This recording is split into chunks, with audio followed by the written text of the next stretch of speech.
commencement exercises open. Miss Emily Weatherspoon will lead us in the singing of the national anthem, and Miss Sherry Hauser will deliver the invocation. Please remain standing and join in singing our national anthem and remain standing for the invocation.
Let us pray.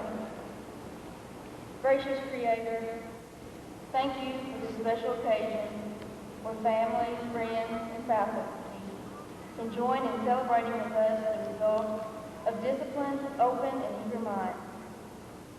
Thank you for creating a universe where truth can be known, where knowledge can be discovered, and where love guides us to use knowledge for good. We ask that these degrees will not represent for us the end of a learning process, but rather the opening of doors into opportunities to serve.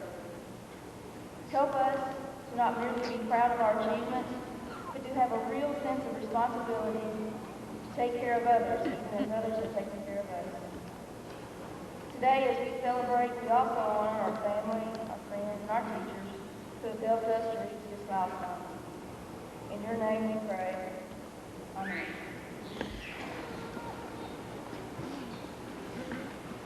Please be seated. Thank you, Emily and Sherry.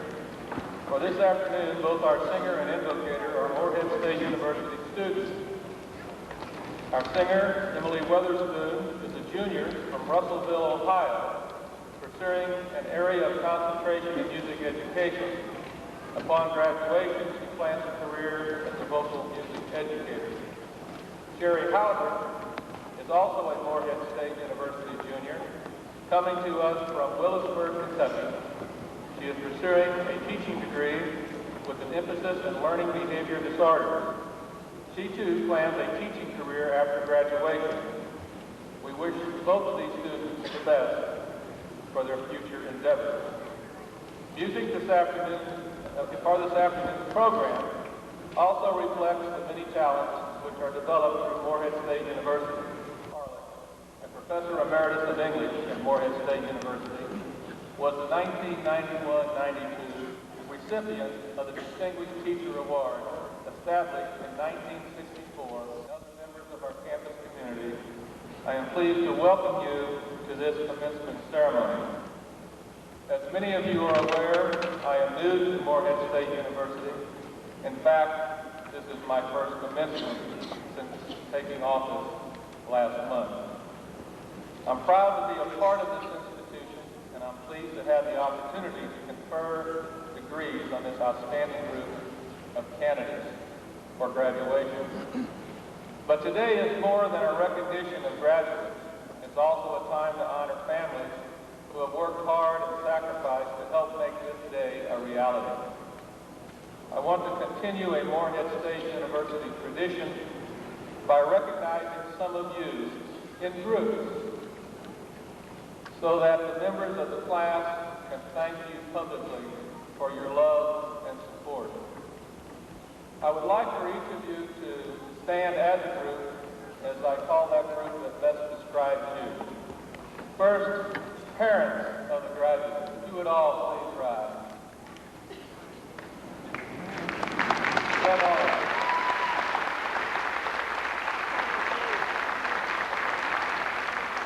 Thank you. Spouses and children of the graduates.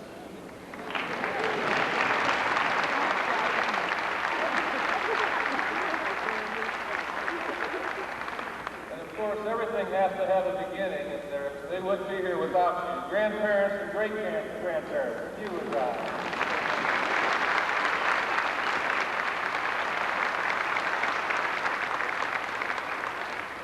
We want to make sure that everybody has a chance to stretch and get up. So brothers, sisters, aunts, uncles, and other family members,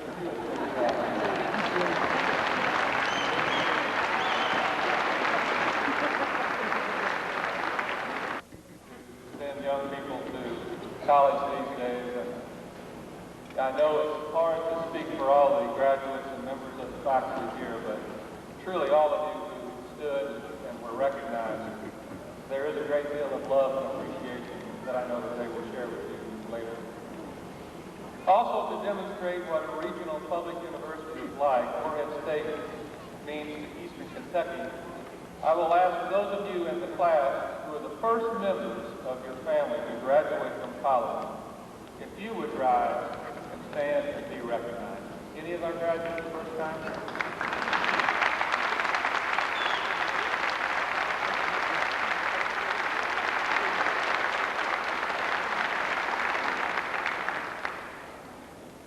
What that means, because I was the first in my family, and it's a big step, and I know that your parents are proud of you like mine were proud of you. Joining us today for this very special occasion are several members of the Morehead State University Board of Regents who are new to their role in guiding this campus, as I am to mine as president of this unique institution. I would ask you to hold your applause until all presented. The regents on the platform include, if you please rise when I call your name, Mr. Lewis M. Sonny Jones of Frankfurt, an alumnus who has been very active in the MSU Alumni Association and is currently president of that organization. Mr. Shando Mapoma of Zambia, Africa, a senior majoring in government speech who holds the distinction of being the first not only international student, but non-Kentucky student, to be elected president of the Student Government Association and to be on the Board of Regents. We have had out-of-state government association, but to be on the board. And Mr. John Rosenberg of Prestonsburg, director of the Appalachian Research and Defense Fund of Kentucky, a federally funded program serving 37 counties, and who has been recognized by the American Bar Association for his work. Let's show our gratification to all of you. At the time that I worked, we had a vacation time over the 4th of July. Many of you know I returned from Cyprus on Thursday night after a 30-hour trek trying to get here. So my mind and my body are not necessarily in sync, but they're getting closer. And I hope the faculty will indulge me, and I hope they're in sync by the time everyone comes back in the fall. But in my travels, I just reaffirmed what I already knew, what a wonderful country this is, and how fortunate we are to be in a state like Kentucky and an institution like this. We really are special, we really are unique as a people, and you can see that by the amount of loved ones who show up at a ceremony such as this, and the number of first-time graduates that we have. In order to have a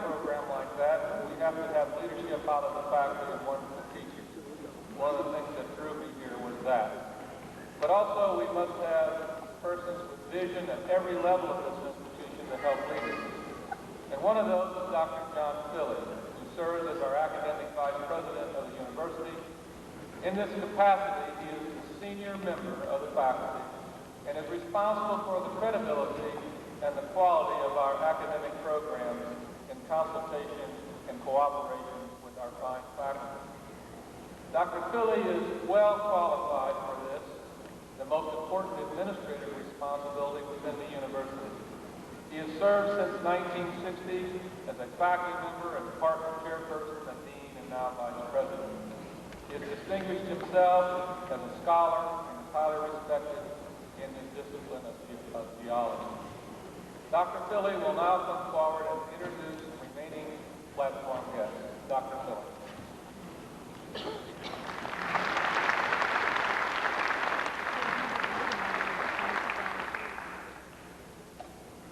Thank you, President Nealon, for those very kind remarks.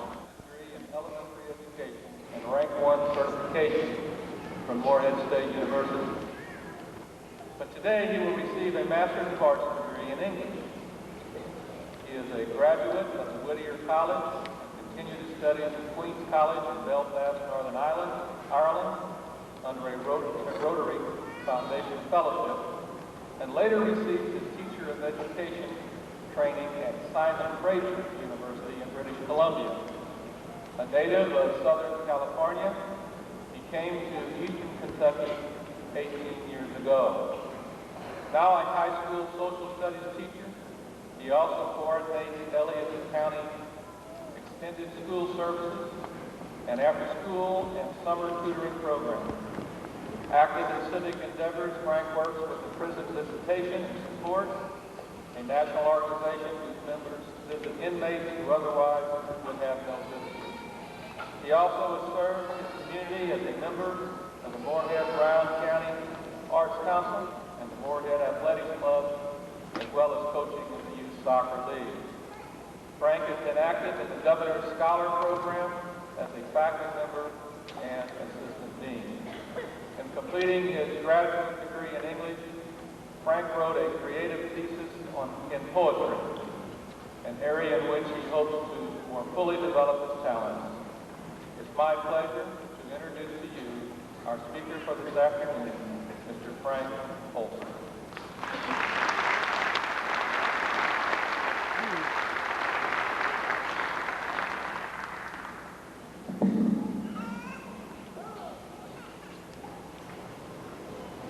Thank you, Dr. England. Platform guests, graduates, fellow graduates, families, ladies and gentlemen, I'm honored to be asked to speak to you this afternoon. It's not an easy summer to be making a speech. Here I am, a high school teacher, sandwiched between the oratory and the Democratic Convention, the likes of Ann Richards, Jesse Jackson, and Barbara Jordan, and the Republicans who will put their best speakers on the platform next week. My remarks will be far shorter, but I hope that they will be far more long-lasting. Dr. Evelyn, as you have already suggested, this is as much a commencement for you as it is for those of us who have earned degrees. And I wish you following winds and fair seas as you embark on your voyage as president of the university. I remind you, though, of some words of Charles Eliot, president of Harvard for the 40 years from 1869 to 1909. There are some matters that are out of your control. At a dinner in his honor early in this century, professors were vying with each other to praise his accomplishments.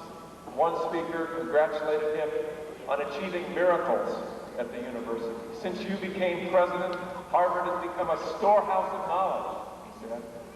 Eliot's response was, "What you say is true, but I can claim little credit for it. It is simply that the freshmen bring so much, and the seniors take so little away."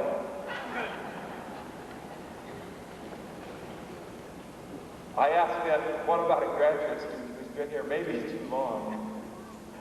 This leads me to the main idea of my remarks, which is contained in two phrases: seeking truth and speaking truth. It's my experience that those who have graduated from university have come to realize that what we don't know is far greater than what we know. And in our continuing search for truth, in our lifelong learning, we discover many more questions than we find our answers. Lewis Hyde, in his book, The Gift, writes that we are gifted by virtue of our education, and that this gift, the craft of asking good questions, of learning new skills, of seeking truth, is a trust that we cannot keep to ourselves. We must share it in order that it have value. Whoa, you say, this fellow up here is laying some pretty broad, fuzzy ideas out. What's he up to? Well, I'm not going to ask you to get into theology or philosophy, but I am going to ask you to consider truth for a moment, that truth which we all seek, in a pretty ordinary way. I'd like to use the verb lurk, L-U-R-K, lurk, to describe where and how we might consider truth.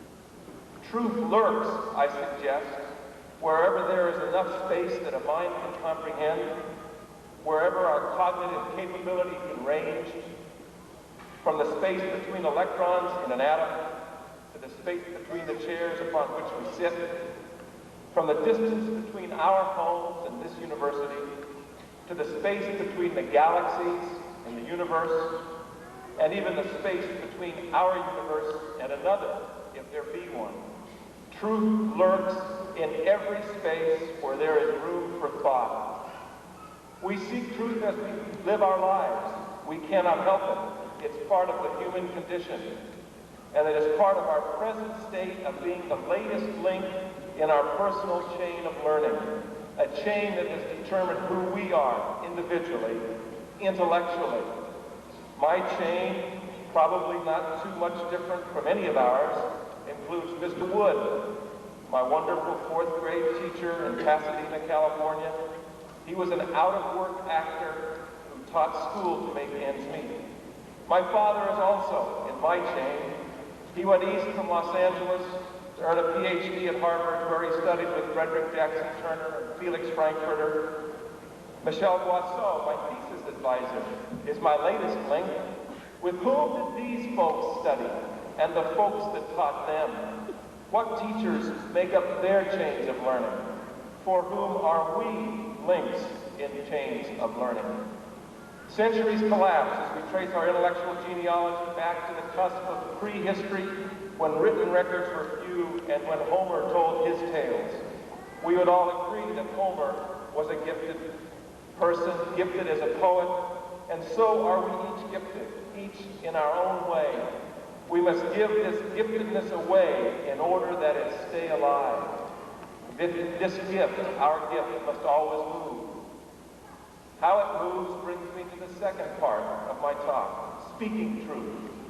As we discern the truth that lurks within and around us, we must speak it in order for it to help forge new links in learning.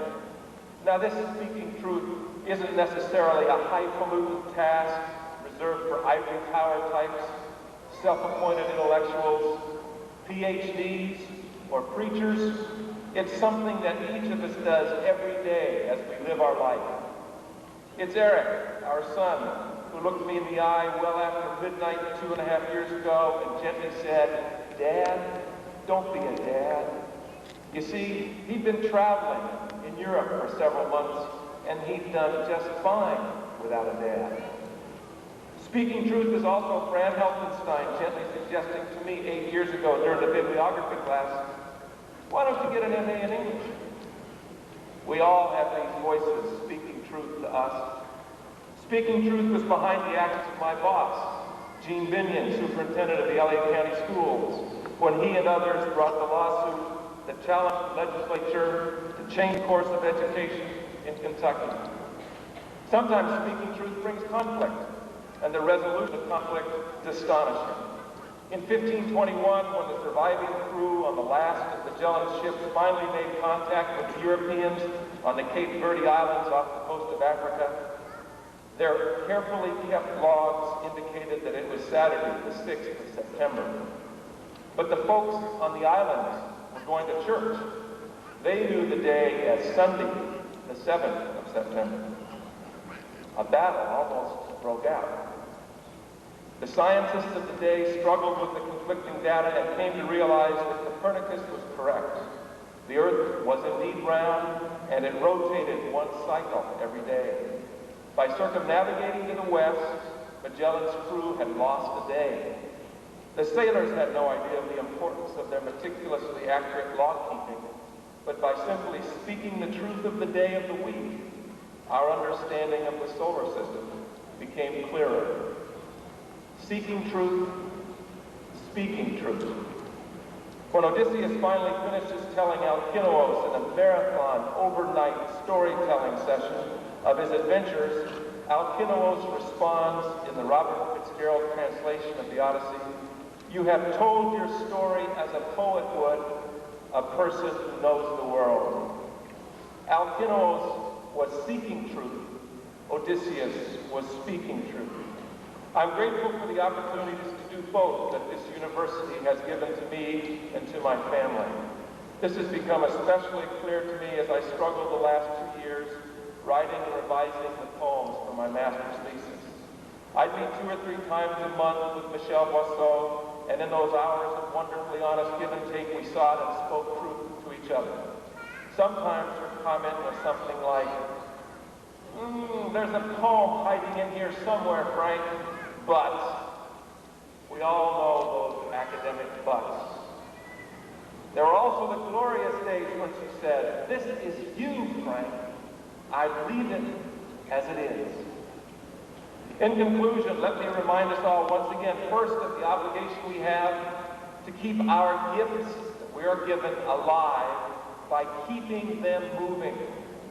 Second, I remind us of the metaphor of the chain of learning and the link in the chain that we are. And finally, I remind us of our duty to be aware of seeking truth and speaking truth. 20 years ago this month, my father died. He was an older father, being in his late 40s when I was born. When he was in declining health, I would often lie on my mother's bed next to him as he rested. One time I recall asking him what was the best advice he had ever received. After thinking a bit, he said, "Keep your ears open and your mouth shut, and so I will." Thank you.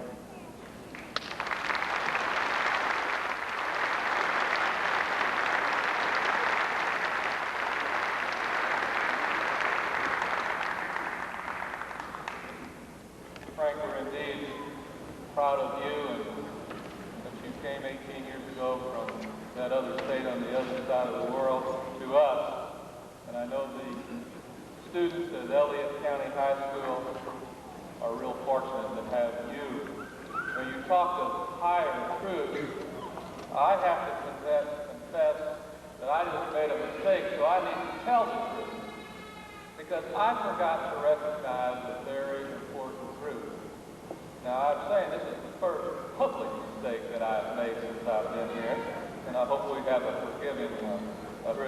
But I forgot to publicly recognize the spouses and the guests of the people on our platform party. And I'd like to do that right now, if you allow me to. We're sitting right over here. So, where are you?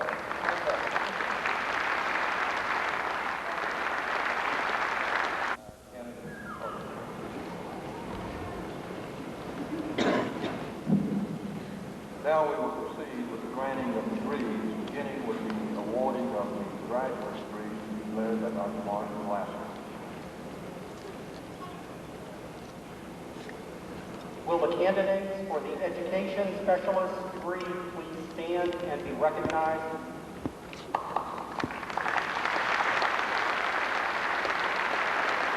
Stand and be recognized.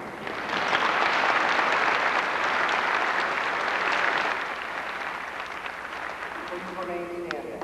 Mr. President, the graduate faculty and I have the honor to present to you all candidates for their respective graduate degrees. By the authority vested in me by the Commonwealth of Kentucky and the Board of Regents of Morehead State University, I confer upon you the appropriate graduate degree for which you qualify, with all the rights and privileges thereof. Please come forward.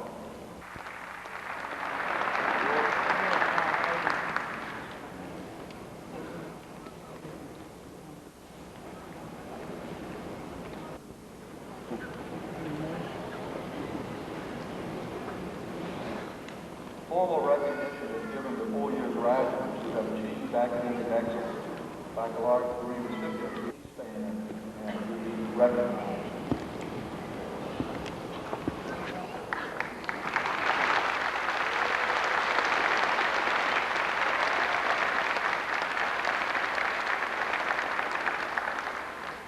Mr. President, the undergraduate faculty and I have the honor to present to you all the candidates for undergraduate degrees. By the authority vested in me by the Commonwealth of Kentucky and the Board of Regents of Morehead State University, I confer upon you the undergraduate degree for which you qualify with all rights and privileges thereof. You may be seated.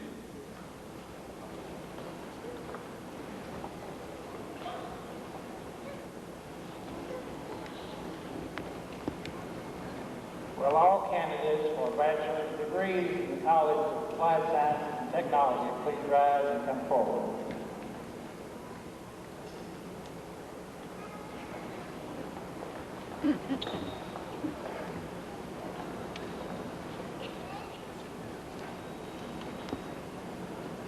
Douglas W. Day. Debbie Letitia Barrett. Paul Philip Robinson. Brian White. James Dean McRoberts.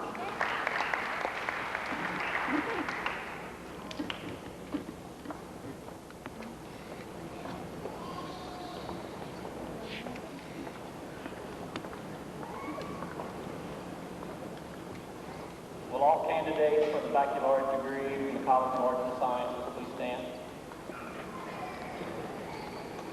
Please come forward.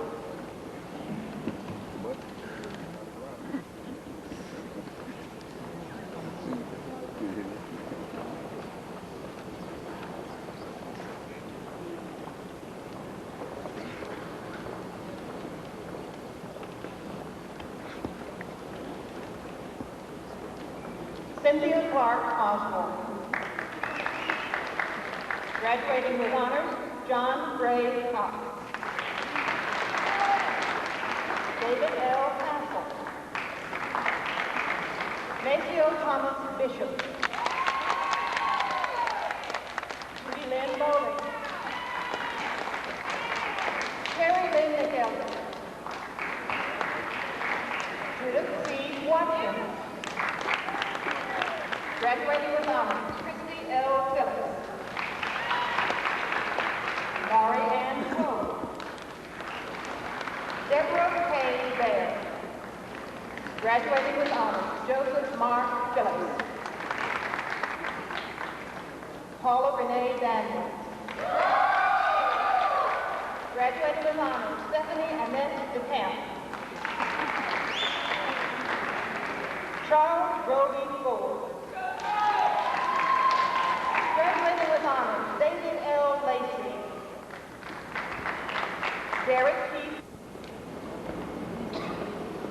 College of Business, please rise and come forward.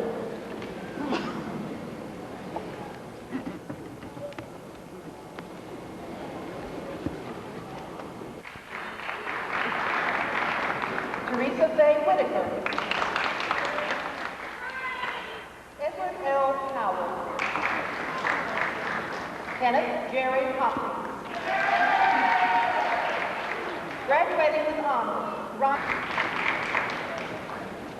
Todd Aaron Count. Michael Joseph Gray. Kimberly Hackett.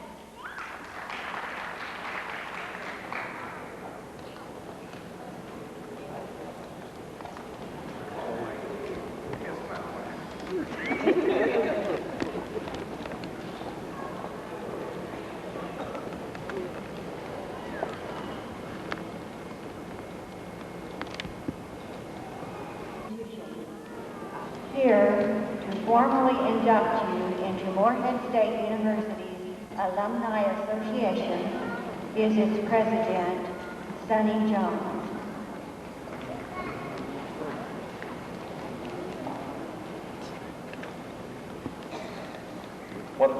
privilege to be with you today, your day of satisfaction for a job well done, your day of honor, your day of glory. I remember my day several years ago, what a marvelous feeling it was to walk across the stage and become a graduate of this great institution. And now you have experienced that same feeling. I want you to know that that feeling never ceases, that your degree never expires, that the pride you now feel never dies. As a token of that pride we now share, and on behalf of 32,000 alumni worldwide, I'm excited to present to you 1 year's active membership in the Morehead State University Alumni Association. Remember that pride, because it's something we all share that no one else has. Eagle pride. God bless you.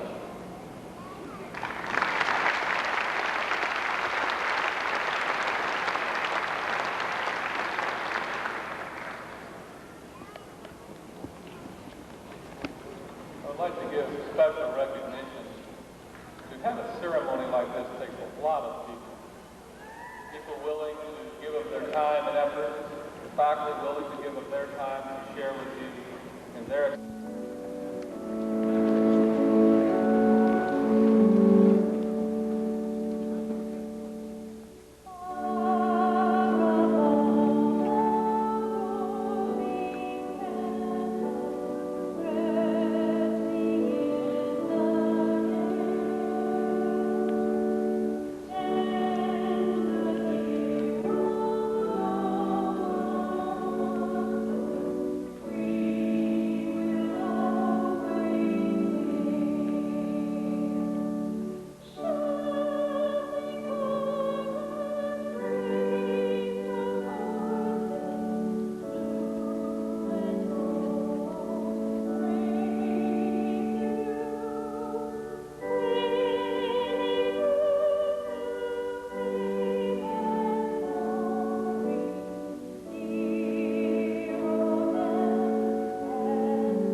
Parents and friends in the audience are asked to remain standing in place until the academic procession has left the area.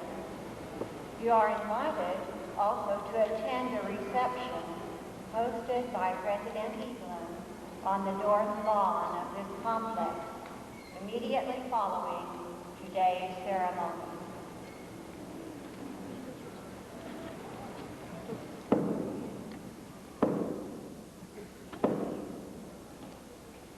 I now declare the commencement exercises closed and ask that the stage party follow me.